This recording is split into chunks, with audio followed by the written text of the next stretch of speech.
I found the text 3 days after I told my sister no. $60,000, and I had already said it.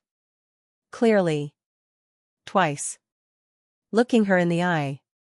But there it was, glowing on our mother's phone, sent to a woman who can't even read the screen without her glasses on. I told Diane no twice already.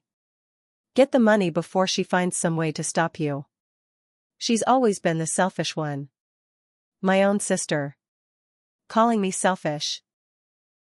While trying to drain our 71-year-old mother's life savings behind my back. I sat in my car outside that house for 11 minutes before I moved. What I found in the messages above that one is the only reason my mother still has a safety net today. But before I tell you what I did next, hit like and subscribe, and drop your city and your local time below, because I want to know exactly who's sitting with me for this one. Let me take you back to where this whole thing actually started, because you need to understand who Renee and I were to each other before you can understand how we got here. My name is Diane. I'm 44 years old. I live in Ypsilanti, Michigan, and I've spent the last 16 years building a small but steady financial planning practice out of a converted storefront on Michigan Avenue. I didn't inherit money. I didn't marry money. I built what I have, one client meeting at a time, one budget spreadsheet at a time, starting back when I was 28 years old with a desk, a laptop, and $43 in my business checking account. My sister Renee is 41. She's smart. Genuinely, frustratingly smart. The kind of person who could have done anything she set her mind to. But Renee has always had a different relationship with money than I do. Where I see a dollar and think about where it needs to go, Renee sees a dollar and thinks about what it can become right now, today, in her hands. Growing up, we were raised by our mother, Carol, in a small house on Forest Avenue. Our father left when I was 9 and Renee was 6, and he was never really part of the picture after that. A few birthday cards. A missed graduation. And then nothing. Carol worked 2 jobs for most of our childhood. One at a dental office during the day, and one doing the books for a local hardware store 2 evenings a week. She is, without question, the hardest working person I have ever known. And everything good in me, the discipline, the stubbornness, the refusal to ask for help even when I probably should, came from watching her. But here's the thing about growing up the way we did. Renee and I took 2 very different lessons from the same childhood. I looked at my mother's exhaustion and decided I was never going to be financially fragile. I was going to build a cushion so thick that no emergency could ever touch the people I loved. Renee looked at the same exhaustion and decided that money was simply something that showed up late. Something you scrambled for. Something you borrowed against tomorrow to survive today. Neither of us was wrong about what we saw. We were just wrong about what to do with it. By the time we were in our 20s, the pattern was already set. I started my financial planning certification at 23 while working full-time at a credit union in Ann Arbor. Renee started a business. A boutique clothing store on Main Street called Renee & Co., at 25, with $18,000 she borrowed from our mother's retirement savings. That store lasted 2 years and closed owing $11,000 in unpaid inventory invoices. After that came the multi-level marketing skincare venture, which lasted about 8 months. Then the food truck, which she co-owned with a man named Curtis, who turned out to have his own outstanding debts with the city. That led to the truck being impounded after 4 months of operation. Each time, Renee came back to the family with the same story. This time was going to be different. This time she had really learned her lesson. And each time, my mother helped her. Not enormous amounts at first. $1,500 here. $4,000 there. But it added up over the years to something that, looking back now, I estimate was close to $70,000 total. Given quietly. A little at a time. Out of a fixed income that was never large to begin with. I want to be fair to Renee here, because this isn't a story where one sister is purely good and the other is purely bad. Even though by the end, you might disagree with me. Renee is a wonderful mother to her 2 kids, Mason, who's 13 now, and Ava, who's 9. She shows up to every school event. She remembers everyone's birthday. When my husband Greg had his appendix removed 4 years ago, Renee was the one who drove 90 minutes each way for a week straight to help with our kids after school. No questions asked. No expectation of repayment. She has a warmth in her that I sometimes wonder if I lack. People are drawn to Renee in a room in a way they are not drawn to me. I'm the practical one. She's the one people remember. But warmth and financial responsibility are not the same currency. And somewhere along the way, Renee built her entire adult life on the assumption that someone, mom, me, the universe, a future business deal, would eventually cover the gap between what she spent and what she had. And for almost 2 decades, someone always did. The most recent venture, the one that brings us to the $60,000, started about 14 months ago. Renee had been working as a regional sales rep for a wellness supplement company for about 3 years at that point. Doing reasonably well. Making somewhere around $52,000 a year between her base and her commissions. Her husband, Patrick, worked as a project coordinator for a construction firm in Saline. They weren't wealthy, but they weren't drowning either. They had a mortgage on a modest 3-bedroom house, 2 car payments, and the usual costs of raising 2 kids in their early teens and almost teens. Then Renee got an idea. She wanted to open a juice and wellness shop bar. Cold-pressed juices, shots, smoothie bowls, that whole health-conscious storefront concept, in a strip mall in downtown Saline that had recently had a unit open up after a nail salon closed. She'd done a few months of research, she said. She had a soft commitment from a former coworker named Priya, who was supposedly going to come on as a part-time manager. She had a logo designed by a friend's daughter who did graphic design on the side. What she did not have was $60,000, which was what she calculated she needed for the build-out, the equipment, the initial inventory, and 3 months of operating cushion. She came to me first, actually, before she went to our mother. This was back in March, about 15 months before that night in the car. We met for coffee at a place near my office, and she laid it all out with a binder. An actual 3-ring binder with tabs. Color-coded.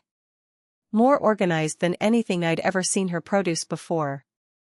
I remember thinking, almost hopefully, that maybe this time was different. Maybe the binder meant something. I need an investor, Diane, she said. Not a loan. An investor. I'll give you 15% equity in the business for $60,000. You'll get your money back within 2 years, easy. And after that you're just making money on something that's actually mine. That I built. I asked her the questions I would ask any client who walked into my office with a business plan. What's your break-even point? What's your customer acquisition cost? Who's your competition within a 5-mile radius? What happens if Priya backs out? What's your personal financial cushion if the business takes longer to turn a profit than projected? Renee got defensive almost immediately. You're doing the thing you always do, she said. You're treating me like I'm one of your clients instead of your sister. I'm trying to protect both of us, I told her. If I give you $60,000 and the business fails, I don't just lose the money. I lose my sister too. Because you'll resent me for asking the questions, and I'll resent you for not having the answers. She left that coffee shop upset, and we didn't talk for about 10 days. Which for us was actually not unusual. But what I didn't know, what I wouldn't find out until much later, is that during those 10 days, Renee had gone straight to our mother. Comment below if you've ever had a family member ask you for money, and you had to decide between protecting your relationship and protecting your finances. I want to know how you handled it, because I think every family eventually faces some version of this moment, and there's no script that makes it easy. Now, here's where I need to explain something about my mother's financial situation, because it matters enormously to what happens later. After my father left, my mother never remarried. She worked until she was 68, far longer than she needed to physically. Partly out of habit. And partly, I think, out of fear of running out of money. About 6 years ago, she had a health scare. A heart procedure that thankfully went well, but it scared all of us. And it scared her enough that she finally sat down with me, in my professional capacity, and let me help her organize her finances properly for the first time in her life. What we found was this.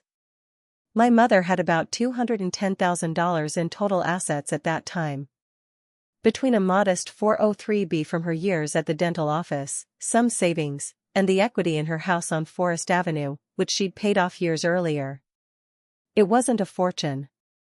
But for a woman who'd raised 2 kids alone on a hardware store bookkeeper's salary, it was a remarkable achievement. And it represented her entire safety net for the next 20 or so years of her life. I helped her set up a simple, conservative plan. A modest withdrawal rate. An emergency fund kept separate and untouched.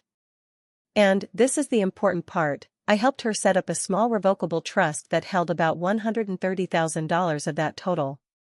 Specifically so that the money would be protected from being too easily or impulsively accessed. Including by her. We talked about this directly. She told me, in her own words, sitting at her kitchen table with a cup of Lipton tea going cold in front of her, "Diane, I don't trust myself not to give it all away if your sister comes to me crying one more time. I need you to help me build a fence around this." So we built the fence.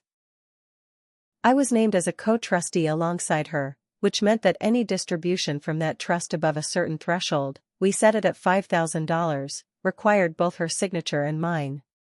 She kept about $80,000 outside the trust in a regular savings account, for her day-to-day flexibility and smaller gifts.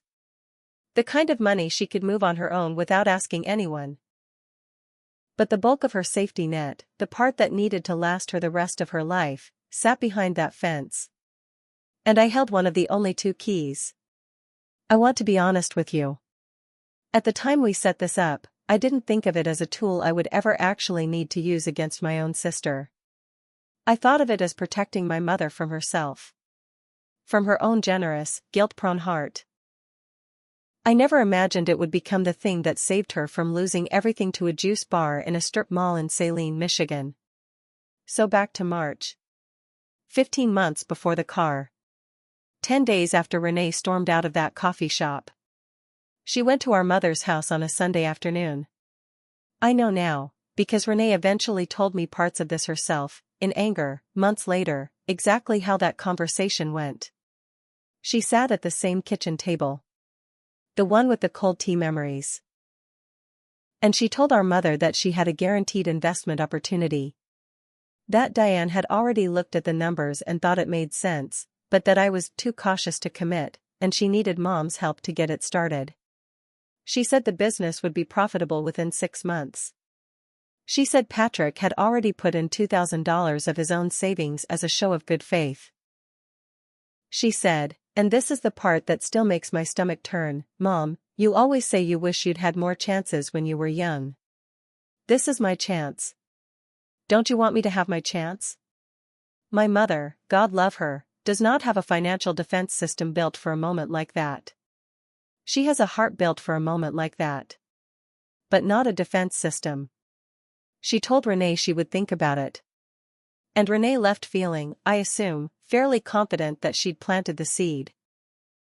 What Renee did not know is that my mother called me that same evening. Upset and confused. Asking me what I thought about Renee's juice business that you already looked at. I had to explain to my own mother that I had not, in fact, endorsed anything. That I had asked Renee a series of basic due diligence questions she'd been unable to answer. And that Renee had apparently represented that conversation to her in a very different light than it actually happened. This was the first lie. I want to mark it clearly, because there would be more. And they would get bigger. My mother was upset to learn this, and for a while, things were quiet. Renee didn't bring up the business again for about 2 months. I assumed, naively, that the idea had died on its own. The way so many of Renee's ventures eventually did. Fading out not with a dramatic ending, but with a slow loss of momentum, until nobody mentioned it anymore. But in May, things picked back up. And this time Renee came at it differently. She stopped asking my mother for the full $60,000 directly. Instead, she started asking for smaller amounts, framed as separate, unrelated needs. $4,000 in May, for Mason's school trip and some medical bills that insurance didn't cover. $2,200 in June, for a car repair, you know how Patrick's truck has been. $6,000 in July, this one explained as, just a short-term bridge, I'll pay it back by September, I promise. It's for the kids' fall activities and some bills that piled up. Each request smaller than the last big ask. Each one wrapped in a different justification. Each one going to my mother's regular savings account. The part outside the fence. The part Renee somehow always seemed to know my mother could access without involving me. I didn't know about most of these at the time. My mother, embarrassed and not wanting to create conflict between her daughters, simply didn't tell me. It was only much later, when I finally sat down with her bank statements with her permission, that I saw the full pattern laid out across 5 months. $12,400 moved out of her unprotected savings account in increments specifically small enough to seem like ordinary family generosity, rather than what it actually was. Which was the slow, steady financing of a business plan I had already evaluated and rejected. By August, that account, which had held around $80,000 when we'd set up the trust 6 years earlier, and had grown modestly since then to around $88,000, was down to just under $75,000. Still a meaningful cushion. But the bleeding had started. And it was accelerating. This is where I want to pause and ask you something, because I think it matters for understanding what comes next. Have you ever watched someone you love get slowly taken advantage of, in increments small enough that no single moment feels like the moment to intervene? If that's happened in your family, drop a comment and tell me where you're watching from tonight. Because I think there are more of us living this exact slow-motion situation than we realize, and it helps to know we're not the only ones watching it happen in real time. By September, the juice bar, which Renee had now named Pure Root, with a logo of a stylized beetroot that I will admit was actually quite nicely designed, had its lease signed. I found this out not from Renee, but from my mother, who mentioned it almost in passing during a Sunday phone call, assuming I already knew. Did you see the space Renee's renting? Right next to that hair salon on Michigan Avenue in Saline. She says the landlord gave her a good deal because the last tenant left some of the build-out in place. I remember sitting very still on my back porch when she said this. My coffee going cold in my hand. Doing the math in my head.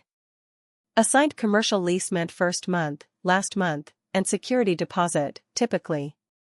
It meant Renee had found money from somewhere to get this far.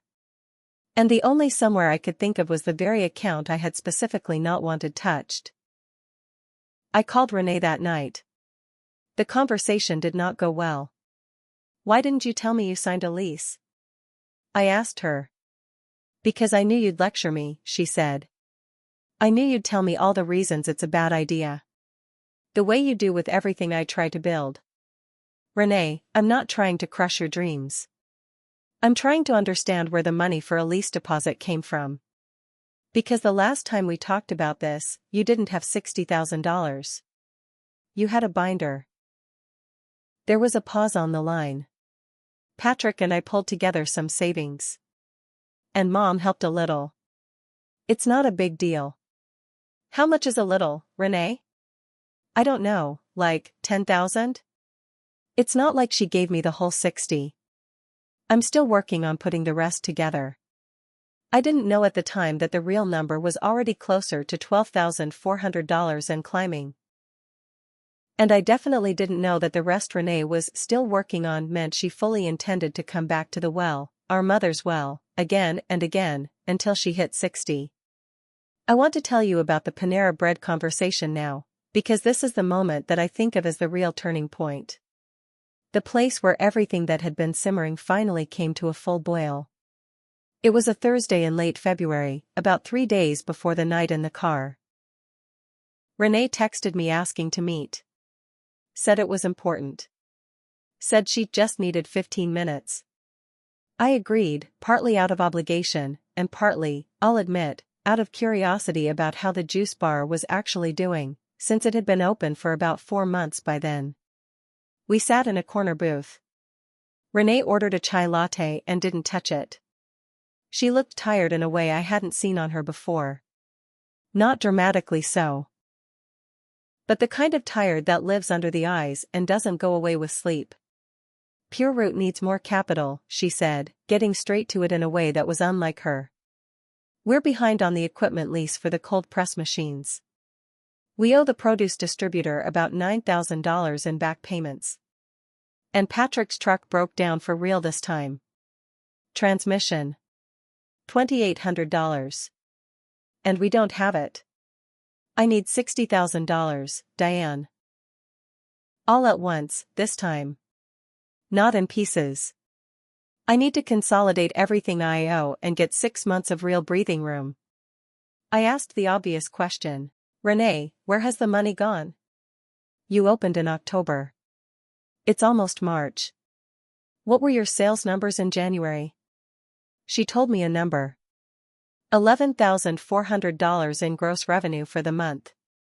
Which, when I quietly ran the math on a napkin right there in the booth, accounting for rent, payroll for her 2 part-time employees, cost of goods, utilities, and equipment leases, meant the business was losing somewhere in the neighborhood of $4,000 to $5,000 a month. Every month. With no clear path I could see toward breaking even. I need this loan to be a real loan, then, I told her. Not an investment in a business I think is structurally underwater. If you want me to lend you money personally, I need to see real numbers, a real plan for how Pure Root becomes profitable, and a real conversation about whether it's time to cut losses instead of doubling down. And this is where Renee said something I will remember for the rest of my life. Word for word. Because it told me everything about how she saw this entire situation. You've always had it easier than me, Diane. You had Greg. You had a business that actually worked. You never had 2 kids to take care of while trying to build something. I'm not asking you to give me money. I'm asking you to invest in your sister. The way an actual family would. If you say no to this, I don't know what we're going to do. I said no. Clearly. Calmly. For all the reasons I've just told you. I told her I loved her. That I wanted to help her find a real solution. Whether that meant working with a bankruptcy attorney to manage the business debt cleanly, or helping her build a realistic wind-down plan, or even helping her and Patrick personally restructure their finances. But I would not hand over $60,000 to a business that was losing $5,000 a month with no realistic path to recovery. And I told her I didn't think our mother should either. She left the table without finishing her latte. She didn't say goodbye. And 3 days later, I was sitting in my car outside my mother's house, looking at a text message I was never supposed to see. Here's how I came to see it, because I think the way information finds us matters as much as the information itself. My mother had recently gotten a new phone. An upgrade from her ancient flip phone to a basic smartphone. And she'd asked me to help her set it up the week before, including transferring over her old text messages using a backup service.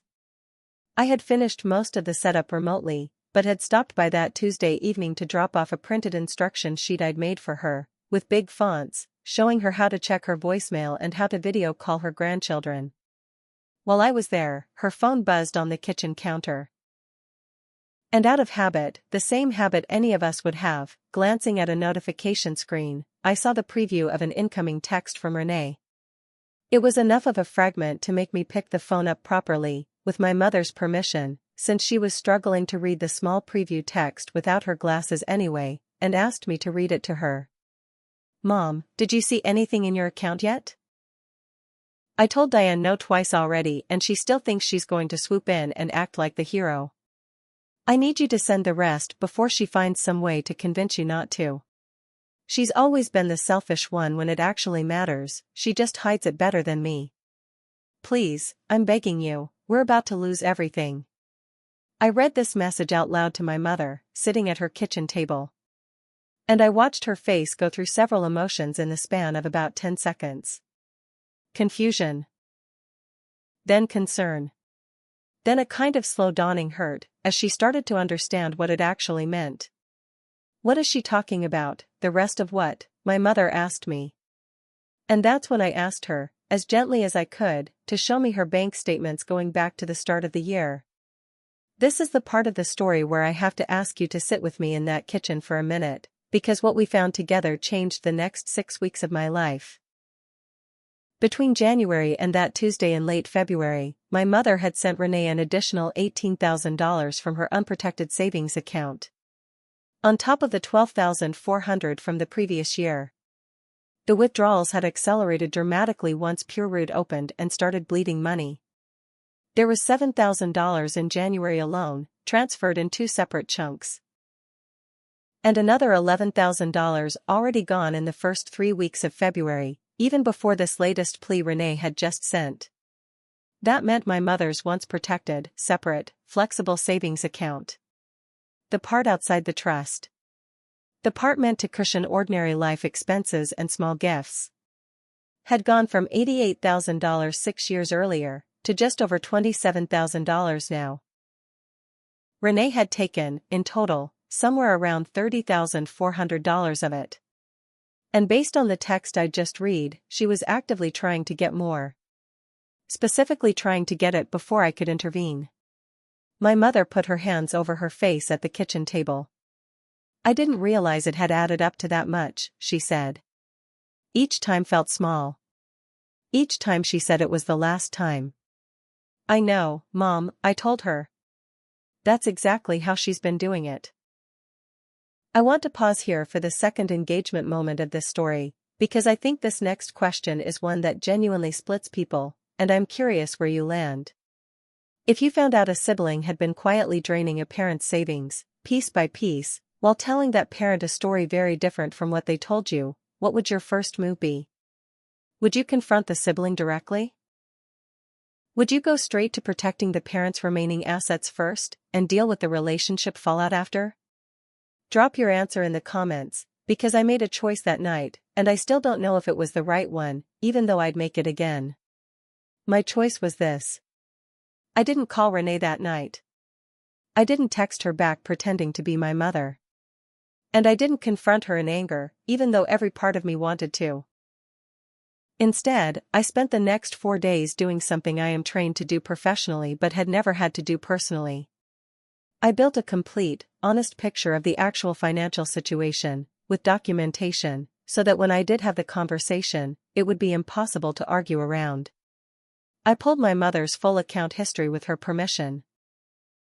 I asked Patrick, gently and privately, over a phone call where I made clear I wasn't trying to attack him, what the actual financial state of Pureroot and their household was. Patrick, to his credit, was more honest with me than Renee had been in months. He told me the business had a remaining cold press equipment lease balance of $14,000. An outstanding produce distributor invoice that had grown to just over $11,000, because they'd been making partial payments and falling further behind each month. And that their personal credit cards, separate from the business, were carrying about $9,000 in new debt, accumulated over the past 4 months just to cover household bills, while Renee poured her commission income into keeping Pureroot's doors open. He told me, almost in a whisper, like he was confessing something shameful. I told her in December we needed to close it before it got worse. She said if she just had a little more time and a little more capital, it would turn around. I didn't know about the extra money from your mom. I swear to you, Diane, I thought that $12,000 from last year was it. So now I had the full picture. Renee owed, across the business and personal debts Patrick told me about, somewhere around $34,000 in obligations that needed to be addressed regardless of what happened with the $60,000 ask. And she had already taken just over $30,000 from our mother, quietly, in pieces, while telling our mother a story that framed me as the obstacle and herself as the responsible one being held back by my selfishness. Here is where the hidden advantage I mentioned at the start of this story actually comes into play. And I want to walk you through it carefully, because it's the reason this story has the ending it has, instead of a much sadder one. Remember the trust. Remember that 6 years earlier, my mother and I had built a fence around the bulk of her assets. Specifically because she told me, in her own words, that she didn't trust herself not to give it all away if Renee came to her crying. That trust held approximately $130,000 at the time we set it up. And through conservative growth over 6 years, it had grown to just under $152,000. As co-trustee, any distribution over $5,000 required both my mother's signature and mine. Renee did not know this trust existed. To this day, I'm not entirely sure she even fully understood the difference between my mother's savings and my mother's money as a single undifferentiated concept. She knew Mom had some money. She didn't know it had been deliberately split, with the larger and more important portion locked behind a structure specifically designed to survive exactly this kind of slow, persistent pressure. So when Renee texted that night, begging my mother to send the rest before Diane finds some way to convince you not to, she was assuming that the only obstacle standing between her and the remaining money was my influence over my mother's judgment. My ability to talk her out of it in a phone call. She had no idea that even if my mother had wanted to give her another $50,000 that very night, out of sheer guilt or love or exhaustion from being asked, she physically could not have done it without my signature. Because the money Renee actually needed, at that scale, didn't exist anywhere Renee could reach alone. The unprotected savings account, the one Renee had been slowly emptying for over a year, had just over $27,000 left in it after the most recent withdrawals. Even if my mother gave every remaining cent of that account to Renee, it would not come close to the $60,000 Renee said she needed. And it would leave my 71-year-old mother with almost nothing outside her Social Security and the protected trust, for any future emergency, medical cost, or basic flexibility, for the rest of her life. I sat with all of this for 4 days. Then I called a family meeting. I want to tell you honestly that I almost didn't do this the right way. My first instinct, in the rawest part of my anger, was to call Renee and read her own text back to her, word for word, and let her sit in the humiliation of being caught. I wrote out exactly what I wanted to say, late one night at my kitchen table. And it was sharp. And it was true. And it would have felt good for about 90 seconds, and then made everything between us so much worse than it already was. I deleted that message. Instead, I called Renee and asked her to come to Mom's house on Sunday afternoon. Told her honestly that Mom and I needed to talk to her about money. And left it at that. If you've ever had to choose between the satisfying confrontation and the constructive one, I think you know exactly the kind of restraint I'm talking about. Comment below if you've ever drafted that text, or that speech. The one where you finally say everything. And then had the discipline not to send it. I think that restraint is its own kind of strength, even when it doesn't feel like it in the moment. Sunday came. Renee arrived at Mom's house at 2 in the afternoon, looking like she expected this to be another version of the same argument. Prepared, I think, to make the same case about being the family's hardest worker who never got a fair chance. Patrick came too, at my quiet request, because I thought he deserved to be part of this conversation rather than finding out about it secondhand later. We sat at that same kitchen table. My mother had made coffee, out of habit, even though nobody touched it. I started by telling Renee the truth. Plainly. Without theatrics. I told her I knew about the $30,400 taken from Mom's savings account over the past 14 months, in pieces, framed each time as something other than what it actually was. I told her I had seen the text message she sent 3 days earlier. The one calling me selfish, and urging Mom to move fast before I could convince her otherwise. I watched her face go pale. Then defensive. Then, for just a moment, something that looked almost like relief. As though some part of her had been waiting to be caught, so she wouldn't have to keep carrying this alone. You went through Mom's phone, she said, grabbing for the only thing she could grab for. Mom asked me to read her a text because she couldn't see the screen without her glasses, I said. That's how I found out. But Renee, that's not actually the point right now. And I think you know that.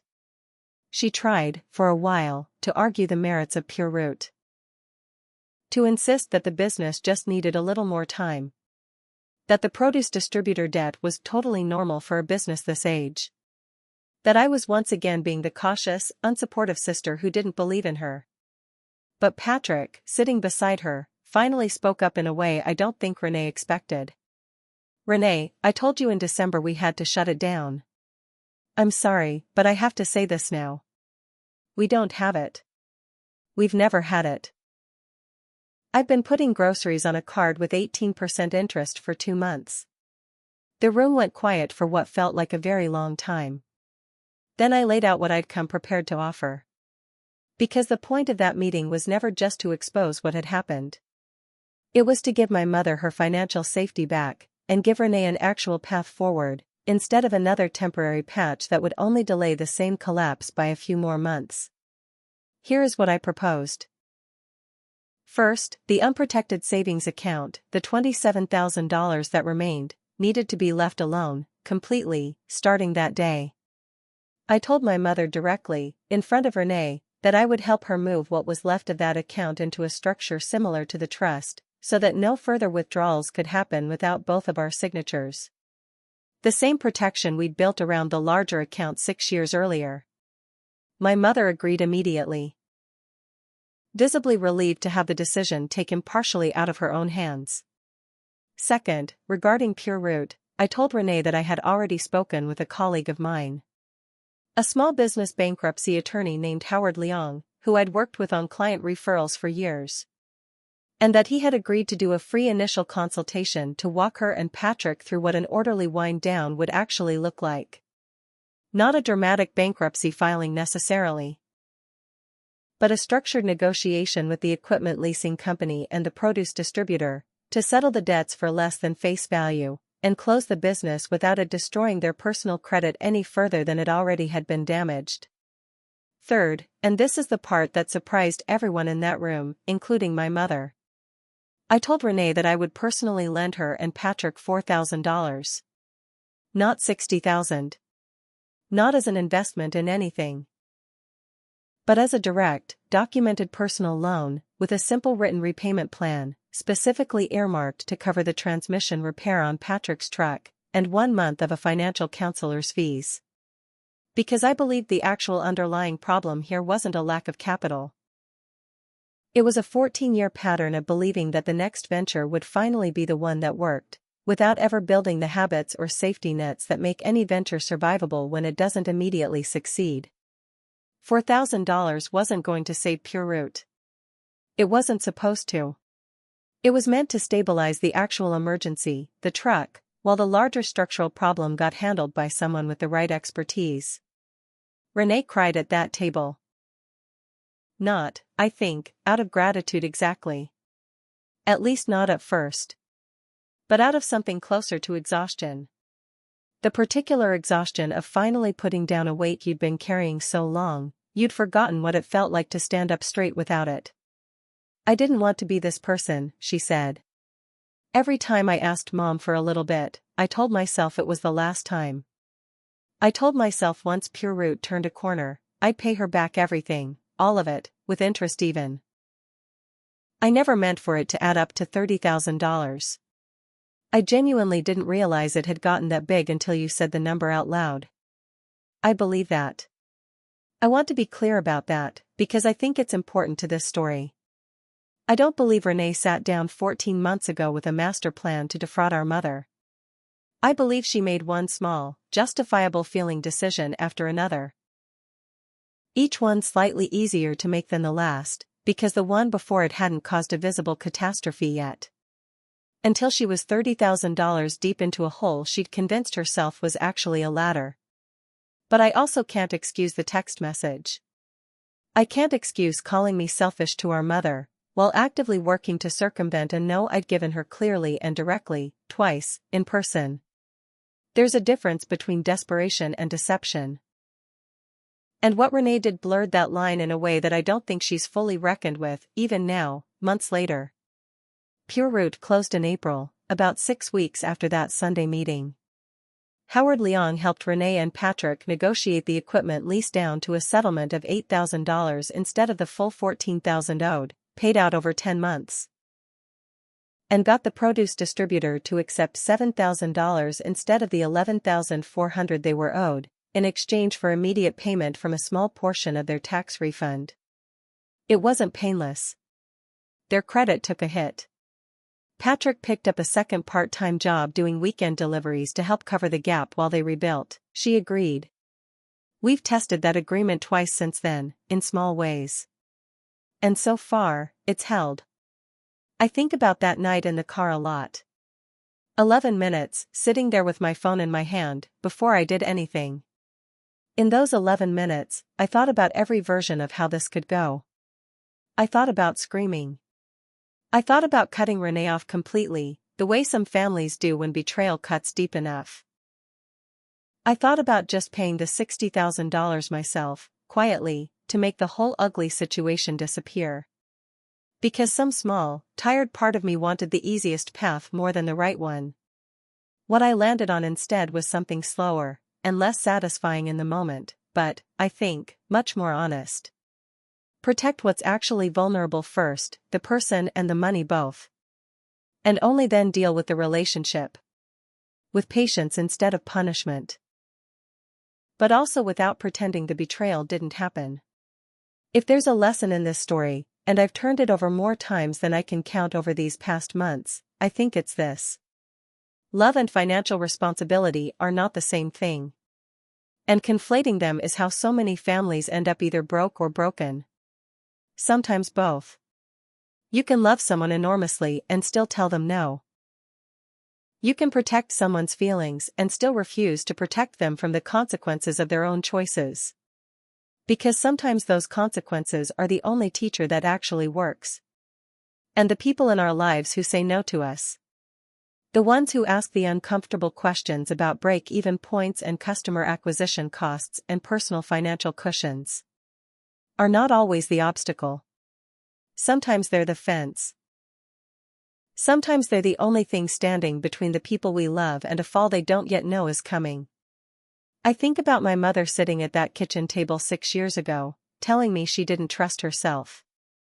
Asking me to build a fence around the money before her own heart could give it all away. I think about how right she was about herself. And how grateful I am every single day now, that we built that fence before we needed it, instead of after. So here's my question for you tonight. And I genuinely want to know the answer, so please put it in the comments. If you found out tomorrow that someone in your family had been quietly working around a no you'd already given, going to someone else to get what they wanted, what would you protect first? The relationship or the resource? And do you think it's possible to protect both at once, the way I tried to? Or does choosing one always mean partially losing the other?